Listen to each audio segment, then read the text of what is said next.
Hello നമസ്കാരം, രഞ്ജിത്ത്. അനുഭവങ്ങൾ പാളിച്ചകളിലേക്ക് വീണ്ടും സ്വാഗതം. അനുഭവങ്ങൾ പാളിച്ചകളിൽ കാലങ്ങളായിട്ട് നമ്മൾ ചെയ്യുന്ന കൺസൾട്ടിംഗ് അസൈൻമെൻറ്റുകളും അതുമായി ബന്ധപ്പെട്ട പല അനുഭവങ്ങളുമാണ് പങ്കുവയ്ക്കാറുള്ളത്. ഇന്ന് ഒരു IT കമ്പനിയിൽ നമ്മൾ പോയപ്പോൾ ഉണ്ടായ അനുഭവമാണ്. IT കമ്പനിയാണെങ്കിലും എല്ലാ കമ്പനികൾക്കും വളരെ യൂസ്ഫുൾ ആവുന്ന ഒരു ഇൻഫർമേഷനാണ് ഞാൻ ഇന്ന് നിങ്ങൾക്ക് പകർന്നു തരുന്നത്. കാരണം ഇത് കൾച്ചറും വാല്യൂവും ഒക്കെ ആയിട്ട് ബന്ധപ്പെട്ട വളരെ ഇമ്പോർട്ടൻ്റ് ആയിട്ടുള്ള ഒരു പോയിൻ്റാണ്. പലപ്പോഴും പല ഓർഗനൈസേഷനിലും പുറത്തേക്ക് കാണാറില്ലെങ്കിലും അവരെ കാർന്നു തിന്നുകൊണ്ടിരിക്കുന്ന പ്രധാനപ്പെട്ട പ്രശ്നങ്ങളിലൊന്ന് അവരുടെ കൾച്ചർ, വാല്യൂ ഇതൊന്നും പ്രോപ്പർലി സെറ്റല്ല, ഷെയർഡല്ല എന്നുള്ളതായിരിക്കും. ഇത്തരത്തിലുള്ളൊരു ഇൻസിഡൻ്റാണ് ഞാൻ പറയുന്നത്. കുറച്ച് കാലങ്ങൾക്ക് മുമ്പ് കേരളത്തിൽ പ്രവർത്തിക്കുന്ന ഒരു IT കമ്പനി. ഈ IT കമ്പനിയുടെ ഒരു പ്രത്യേകത, ഇതിന് ഏകദേശം 5 ഡയറക്ടേഴ്സുണ്ട്, 5 ഡയറക്ടർമാരുണ്ട്. ഒരാൾ ഇവിടെ തന്നെ നിന്ന് കാര്യങ്ങളൊക്കെ നോക്കുന്ന ആളാണ്. പക്ഷേ ബാക്കിയുള്ള 4 പേരും പല സ്ഥലങ്ങളിലായിട്ട് വർക്ക് ചെയ്യുന്നവരാണ്, വിദേശ രാജ്യങ്ങളിൽ വർക്ക് ചെയ്യുന്നവരാണ്. 4 പേരും 4 വിദേശ രാജ്യങ്ങളിലാണ്.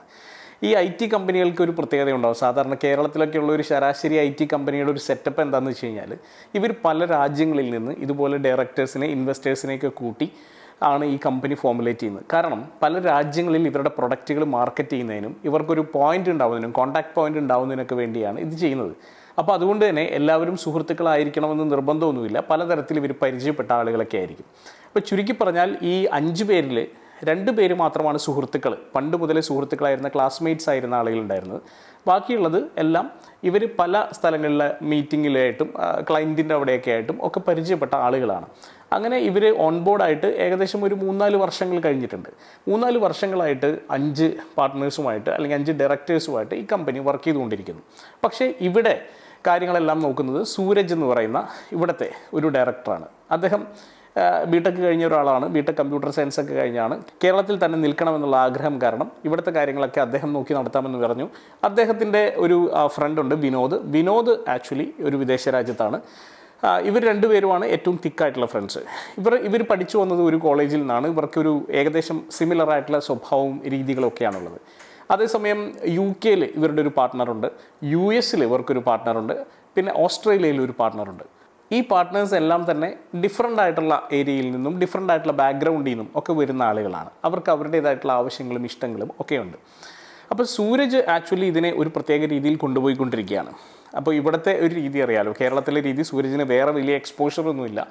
അപ്പോൾ വളരെ കേരളത്തിലേതായിട്ടുള്ള മാനേജ്മെൻറ്റ് സ്റ്റൈലിലാണ് പോകുന്നത്. കേരളത്തിലെ മാനേജ്മെൻറ്റ് സ്റ്റൈലിന് കുറച്ച് പ്രശ്നങ്ങളുണ്ട്. കേരളത്തിലെ എന്ന് പറയാൻ പറ്റില്ല, വളരെ പ്രൊഫഷണൽ അല്ലാതെ പോകുന്ന കമ്പനികളുടെ മാനേജ്മെൻറ്റ് സ്റ്റൈലിൻ്റെ പ്രശ്നം ഒന്ന്, പ്രോപ്പറായിട്ടുള്ള പോളിസീസ് ഉണ്ടാവില്ല, ആ പോളിസീസ് ഡിഫൈൻഡ് ആയിരിക്കില്ല. മറ്റൊന്ന്, പ്രോസസ്സിൻ്റെ കാര്യത്തിൽ കൺഫ്യൂഷൻ ഉണ്ടാവും, SOP ഒന്നും കറക്റ്റ് ആയിരിക്കില്ല, അതിനുവേണ്ടി ഇൻവെസ്റ്റ് ചെയ്യാനൊന്നും തയ്യാറായിട്ടുണ്ടാവില്ല.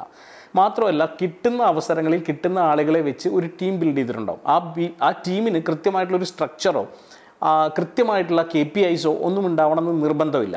IT കമ്പനികൾക്ക് കമ്പാരിറ്റീവ്ലി ബെറ്റർ ആയിരിക്കും. എങ്കിൽ പോലും ഇവിടെ അത് വലിയ കൺഫ്യൂഷനാണ്. കാരണം ഒരു ദിവസം അയാൾ ടെസ്റ്റിങ്ങിലാണെങ്കിൽ മറ്റൊരു ദിവസം കോഡിങ്ങിലായിരിക്കും എന്നൊക്കെ പറയുന്ന പോലെ എല്ലാ കാര്യങ്ങളും ചെയ്യുന്ന തരത്തിലാണ് ചില ആൾക്കാരൊക്കെ യൂട്ടിലൈസ് ചെയ്യുന്നത്. അപ്പോൾ ചില ആളുകൾ ഒരുപാട് യൂട്ടിലൈസ് ചെയ്യുകയും ചില ആളുകൾക്ക് പ്രത്യേകിച്ച് ഒരു പണിയില്ലാതിരിക്കുന്ന അവസ്ഥയൊക്കെയുണ്ട്. ഒരു ക്ലാരിറ്റി കുറവ്, HR എന്ന് പറയുന്ന വിഷയം തൊട്ടിട്ടേ ഇല്ല. അതായത് ഹ്യൂമൻ റിസോഴ്സസ് മാനേജ്മെൻറ്റ് ഇല്ല എന്ന് തന്നെ പറയാം. ഇത്തരത്തിൽ വളരെ മോശമായി ഡീൽ ചെയ്ത് വെച്ചിരിക്കുന്ന ഒരു കമ്പനിയാണ്. അപ്പം നമ്മളെ സമീപിക്കുന്നത് ഓസ്ട്രേലിയയിലുള്ള ഇവരുടെ പാർട്ട്ണറാണ്, ഇവരുടെ ഡയറക്ടറാണ്. ഇവരൊന്നുമല്ല, അതായത് സൂരജോ വിനോദോ ഒന്നുമല്ല എന്നെ കണക്ട് ചെയ്യുന്ന ഓസ്ട്രേലിയയിലെ ഡയറക്ടറാണ്. നമ്മളുടെ ഒരു വീഡിയോ കണ്ടതിന് ശേഷം അദ്ദേഹം കുറേ കാലമായിട്ട് കണ്ടുകൊണ്ടിരിക്കുന്നു. അതിനുശേഷം നമ്മളിത് ഏൽപ്പിക്കാം എന്ന് തീരുമാനിച്ച് അദ്ദേഹം കണക്ട് ചെയ്യുകയാണ്, ഓസ്ട്രേലിയയിൽ നിന്ന് ഡയറക്റ്റ് കണക്ട് ചെയ്യുകയാണ്. അങ്ങനെ ഈ സൂരജിനോടും വിനോദിനോടും എന്നെ കാണാൻ വേണ്ടി വരാൻ പറയുകയാണ് കൊച്ചിയിലേക്ക്. സൂരജും വിനോദും വരാമെന്ന് പറഞ്ഞ ദിവസം വരുന്നില്ല, ഒരാഴ്ച കൂടി വൈകിട്ടാണ് സൂരജും വിനോദും പിന്നെ അപ്പോയിൻമെൻ്റ് ഒക്കെ ഫിക്സ് ചെയ്ത് വരുന്നത്. അപ്പോൾ സൂരജും വിനോദും വന്നു, അതിൻ്റെ ബാക്ക്ഗ്രൗണ്ട് സ്റ്റോറിയും കാര്യങ്ങളൊക്കെ അവർ പറഞ്ഞു. അപ്പോൾ ഈ വരുമ്പോൾ തന്നെ ഇവരുടെ ഒരു ബോഡി ലാംഗ്വേജും ഇവരുടെ ഒരു ഇൻട്രാക്ഷനും ഒക്കെ കാണുമ്പോൾ നമുക്കറിയാം വലിയ എനർജി ഇല്ല. അപ്പോൾ സൂരജ് ഇവിടെ ഉണ്ട്, വിനോദ് താൽക്കാലികമായിട്ട് വന്നിരിക്കുകയാണ്. അപ്പോൾ ഇവരിങ്ങനെ സംസാരിക്കുകയാണ്. അപ്പോൾ എന്നെ ഏൽപ്പിച്ചിരിക്കുന്ന ആളുടെ പേര് രാജേഷ് എന്നാണ്, രാജേഷ് മാധവൻ. അപ്പോൾ രാജേഷ് മാധവന് വലിയ താല്പര്യമുണ്ട്, വലിയ താല്പര്യത്തോടു കൂടിയാണ് പുള്ളി നമ്മളോട് പറയുന്നത്. പക്ഷേ ഈ സൂരജിനും വിനോദിനും ഈ പറയുന്ന എനർജി, രാജേഷിൻ്റെ കണ്ട ഒരു എനർജി ഈ സംഭവം നന്നാക്കിയെടുക്കുന്നതിൽ ഇല്ല. കാരണം എന്താ വെച്ച് കഴിഞ്ഞാൽ രാജേഷിന് വലിയ കൺസേൺ ഉണ്ട് ഇപ്പോൾ കമ്പനി പോയിക്കൊണ്ടിരിക്കുന്ന രീതിയിൽ. അപ്പോൾ രാജേഷ് ഓസ്ട്രേലിയയിലേക്ക് കണ്ടിട്ടുള്ള പല പ്രൊഫഷണലായിട്ടുള്ള കമ്പനീസും ഇതൊക്കെ നോക്കുന്ന സമയത്ത് ആക്ച്വലി ഇത് പോകുന്നത് ശരിയല്ല എന്നുള്ളൊരു ഫീല് പുള്ളിക്ക് വന്നിട്ടാണ് പുള്ളി ഇത് ഏൽപ്പിക്കുന്നത്. അപ്പോൾ എനിക്ക് തോന്നുന്നു ഇവർ ഇൻറ്റേർണലി ഒരുപാട് ഡിസ്കസ് ചെയ്തതിന് ശേഷമാണ് എൻ്റെ അടുത്തേക്ക് വരുന്നത്. അപ്പോൾ എൻ്റെ അടുത്തേക്ക് വരുന്ന സമയത്ത് രാജേഷ് പറഞ്ഞ ഒരു പിക്ചറല്ല എനിക്ക് സൂരജ് തരുന്നത്. സൂരജ് പറയുന്നത് വലിയ കുഴപ്പമൊന്നുമില്ല, അത്യാവശ്യം നല്ല രീതിയിൽ പോകുന്നുണ്ട്, നമുക്ക് ഒരുപാട് ഇനിയും മുന്നോട്ട് പോകാനുണ്ട്, അതിന് ശേഷമാണ് നമുക്ക് ഈ സിസ്റ്റംസ് ഒക്കെ ബിൽഡ് ചെയ്യേണ്ടത്, സിസ്റ്റംസ് ബിൽഡ് ചെയ്യണം എന്നുള്ള കാര്യം എനിക്കറിയാം എന്നൊക്കെയാണ് പറയുന്നത്. അപ്പോൾ ഈ രീതിയിൽ ഇങ്ങനെ പോയിക്കൊണ്ടിരിക്കുക. അപ്പോൾ ഞാൻ പറഞ്ഞു നമ്മളുടേതായിട്ടുള്ള രീതിയിൽ എല്ലാ കാര്യങ്ങളും പറഞ്ഞു, നമ്മളെങ്ങനെയാണ് ഒരു ബിസിനസ്സിനെ അനലൈസ് ചെയ്യുന്നത്, എങ്ങനെയാണ് കൃത്യമായിട്ട് എവിടെയൊക്കെയാണ് വോയിഡ് ഉള്ളത് എന്ന് കണ്ടുപിടിക്കുന്നത് എന്നുള്ളതൊക്കെ പറഞ്ഞു. ഓക്കെ എന്നൊക്കെ പറഞ്ഞ് സൗമ്യമായി സംസാരിച്ച് തന്നെ നമ്മൾ പിരിഞ്ഞു. അതിനുശേഷം പിന്നീട് അപ്ഡേറ്റ് ഒന്നുമില്ല. അപ്പോൾ ഒരാഴ്ച കഴിഞ്ഞപ്പോൾ രാജേഷിനോട് ഞാൻ ചോദിച്ചു എന്താണ്, പിന്നെ പോയിട്ട് യാതൊരു അപ്ഡേറ്റും ഇല്ല, രാജേഷിൻ്റെ ഭാഗത്തുനിന്നുമില്ല, സൂരജിൻ്റെ ഭാഗത്തുനിന്നും ഒന്നുമില്ല. അപ്പോൾ രാജേഷ് പറഞ്ഞു ഞങ്ങൾ ഡിസ്കഷനിലാണ്. അപ്പോൾ ഡിസ്കഷനിലാണെന്ന് പറഞ്ഞാൽ പിന്നീടാണ് ഞാൻ അറിയുന്നത് ഇവർ തമ്മിൽ വലിയ വഴക്ക് നടന്നുകൊണ്ടിരിക്കുകയാണ്. അപ്പം ബാക്കിയുള്ള 2 പാർട്ട്നേഴ്സുണ്ട്, അവർക്കും ആക്ച്വലി ഇത് ഒന്ന് സിസ്റ്റമാറ്റിക് ആക്കണമെന്നുള്ള ഒരു ഇതിലാണ്. അതേസമയം വിനോദിനും സൂരജിനും ഇത് തൽക്കാലം ഇപ്പോൾ ടച്ച് ചെയ്യണ്ട എന്നുള്ളൊരു ഫീലാണ്. വിനോദ് സൂരജിൻ്റെ വളരെ അടുത്ത സുഹൃത്തായതുകൊണ്ടായിരിക്കാം ഒരു പക്ഷേ അങ്ങനെ ഒരു ഫീലിംഗ് ഉള്ളത്. എന്തൊക്കെ പറഞ്ഞാലും ഈ 3 പേർക്ക് ഇത് വലിയ മാറ്റം വരുത്തണമെന്നുള്ള ആഗ്രഹമുള്ളത് കൊണ്ട് ആദ്യം അവരൊരു തൽക്കാലം ഒരു ബിസിനസ് സ്കാൻ ചെയ്യാൻ ഞങ്ങൾ ഏൽപ്പിക്കുകയാണ്. ബിസിനസ് സ്കാൻ എന്ന് പറയുമ്പോൾ ഞാൻ മുമ്പ് പറഞ്ഞിട്ടുണ്ട്, അതായത് ആ ഓർഗനൈസേഷൻ്റെ പ്രോസസ്സുകളും പോളിസികളും പീപ്പിളും എല്ലാം നമ്മൾ കൃത്യമായിട്ട് പഠിക്കും. അപ്പോൾ ഏകദേശം 45ഓളം ആളുകൾ വർക്ക് ചെയ്യുന്ന ഒരു യൂണിറ്റാണ്. ഈ സോഫ്റ്റ്വെയർ കമ്പനിയിലേക്ക് നമ്മളുടെ ടീം ചെല്ലുകയാണ്. നമ്മുടെ ടീം ചെല്ലുന്ന സമയത്ത് നമ്മൾ ടീം കാലത്ത് 9 മണിക്കാണ് അവിടെ എത്തുന്നത്. അപ്പോൾ 9 മണിക്ക് തുടങ്ങണം, ഓഫീസ് തുടങ്ങേണ്ടതാണ്. 9 മണിക്ക് നമ്മൾ ചെല്ലുന്ന സമയത്ത് അവിടെ സൂരജ് മാത്രമാണുള്ളത്, വേറെ ആരുമില്ല. സൂരജ് നമ്മളെ വെയിറ്റ് ചെയ്ത് നിൽക്കുക. 9 മണിക്കാണ് ആക്ച്വലി അവരുടെ ഓഫീസ് ടൈം തുടങ്ങേണ്ടത്. പല സമയങ്ങളിലായിട്ട് ആളുകൾ ഇങ്ങനെ വരുന്നത് നമ്മൾ ഒബ്സർവ് ചെയ്യുന്നുണ്ട്. സൂരജുമായിട്ട് ഇങ്ങനെ സംസാരിച്ചുകൊണ്ടിരിക്കുകയാണ് നമ്മുടെ ടീം.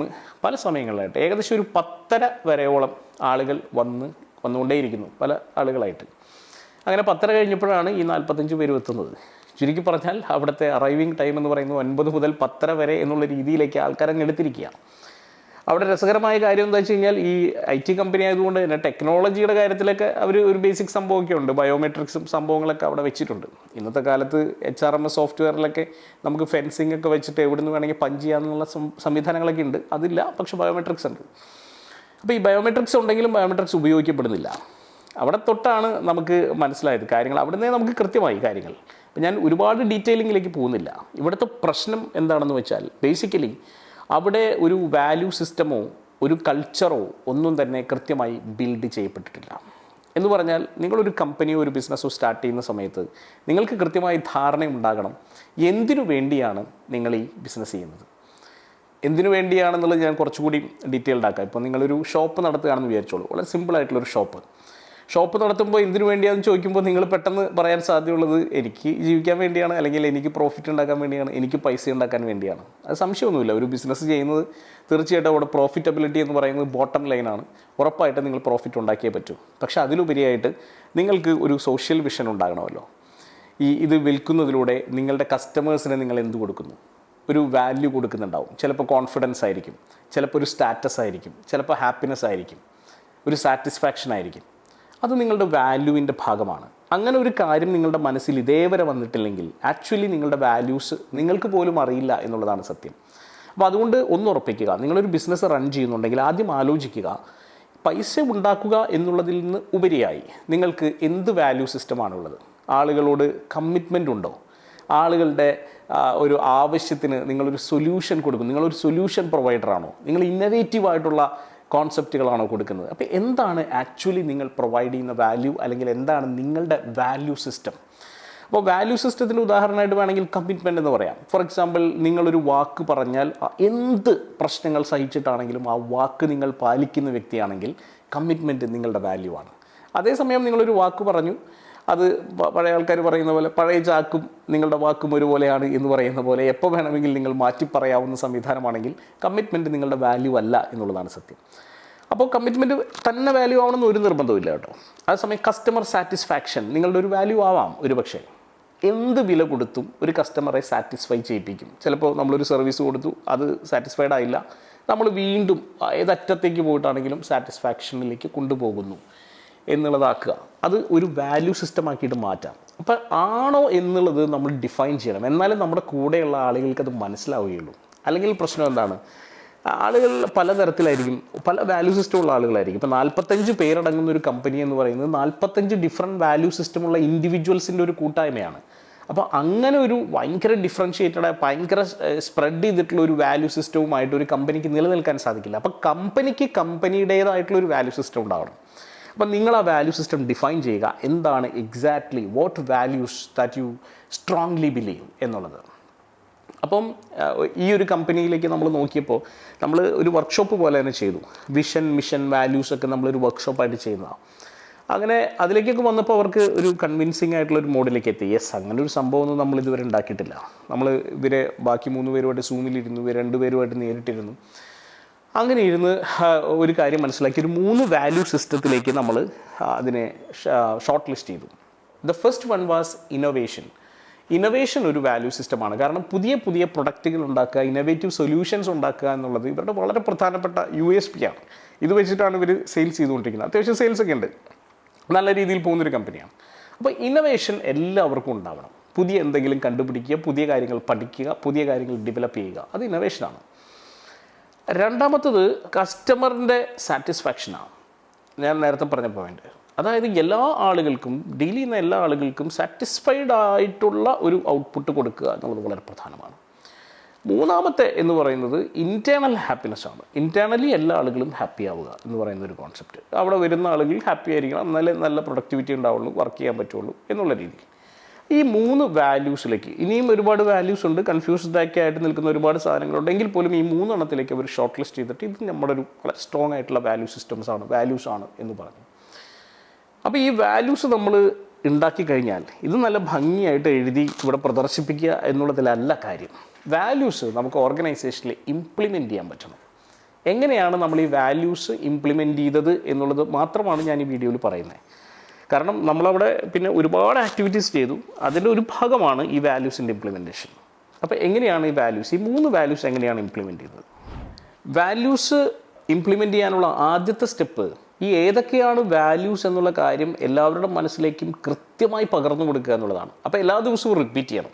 അപ്പോൾ ആദ്യം തന്നെ ഒരു പ്ലഡ്ജ്, അവർക്കൊരു മോർണിംഗ് മീറ്റിംഗ് പോലും ഉണ്ടായിരുന്നില്ല. അപ്പോൾ നമ്മളൊരു മോർണിംഗ് മീറ്റിംഗ് ഇൻട്രൊഡ്യൂസ് ചെയ്തിട്ട് അതിനകത്തൊരു പ്ലഡ്ജ് കൊണ്ടുവന്നു, അതിനകത്തൊരു സോങ്ങും കൊണ്ടുവന്നു. അതിലൊക്കെ നമ്മൾ ഈ വാല്യൂസിനെ ചേർത്തു. ഈ വാല്യൂസിനെ എടുത്തു പറയുന്ന തരത്തിലുള്ള ഒരു പ്ലഡ്ജാണത്.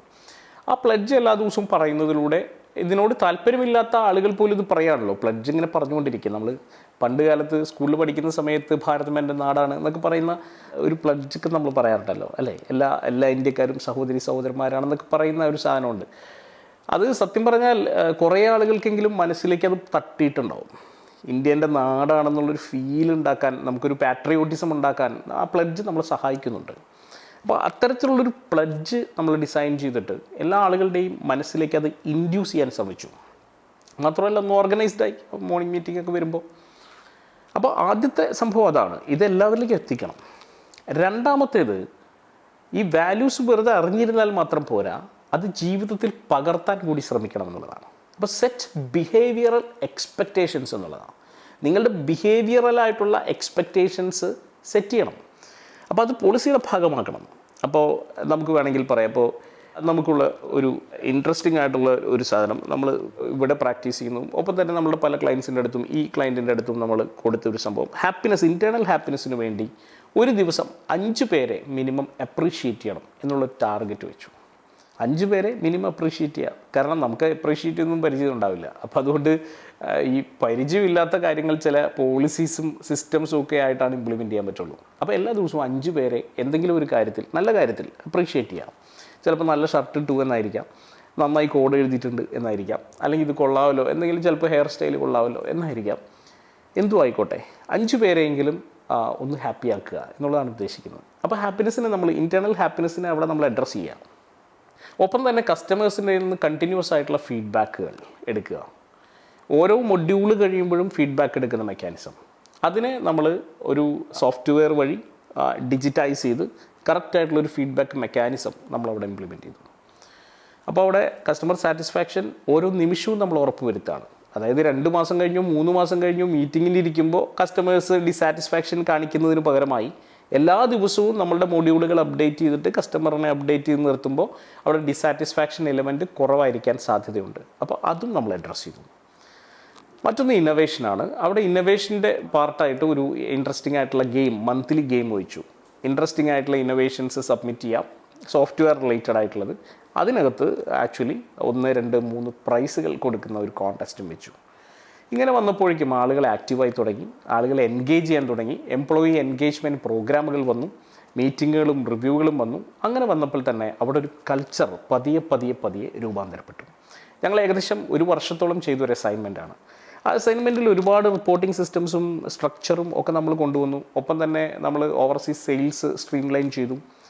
ഇതൊക്കെ ആ ഓർഗനൈസേഷൻ്റെ ഗ്രോത്തിനെ ഒരുപാട് സ്വാധീനിച്ചെങ്കിലും എന്നെ ഏറ്റവും അധികം എക്സൈറ്റ് ചെയ്യിപ്പിച്ചതും ഇമ്പ്രസ് ചെയ്തതുമായിട്ടുള്ള ഞങ്ങളുടെ ഇൻ്റർവെൻഷൻ ഈ പറയുന്ന വാല്യൂസ് കൾച്ചർ എന്നുള്ളത് സെറ്റ് ചെയ്യുകയും അവരുടെ ആ ടീമിനെ ഒരൊറ്റ ദിശയിലേക്ക് നയിക്കുകയും ചെയ്ത ഈ ഒരു ഇനീഷ്യേറ്റീവാണ്. പറയുമ്പോൾ വളരെ സിമ്പിളായിട്ട് തോന്നാമെങ്കിലും നമ്മളുടെ എല്ലാം ഓർഗനൈസേഷൻ്റെ ഏറ്റവും പ്രധാനപ്പെട്ട കാര്യങ്ങളിലൊന്ന്, അല്ലെങ്കിൽ മൂവ് ചെയ്യാതിരിക്കാനുള്ള പ്രധാനപ്പെട്ട കാര്യങ്ങളിലൊന്ന് ഈ പറയുന്ന കൾച്ചറും വാല്യൂസും സ്ട്രീംലൈൻഡ് അല്ല എന്നുള്ളത് തന്നെയായിരിക്കും.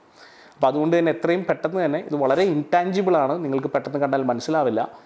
പക്ഷേ ഇങ്ങനൊരു സംഭവം വന്നാൽ, നിങ്ങൾക്ക് കൃത്യമായിട്ടുള്ളൊരു ഡിറക്ഷൻ വന്നാൽ ആളുകളെല്ലാം വളരെ എക്സൈറ്റഡ് ആവും, കൂടുതൽ പ്രൊഡക്ടിവിറ്റിയോടുകൂടി നിങ്ങൾക്ക് വേണ്ടി വർക്ക് ചെയ്യും. All the best.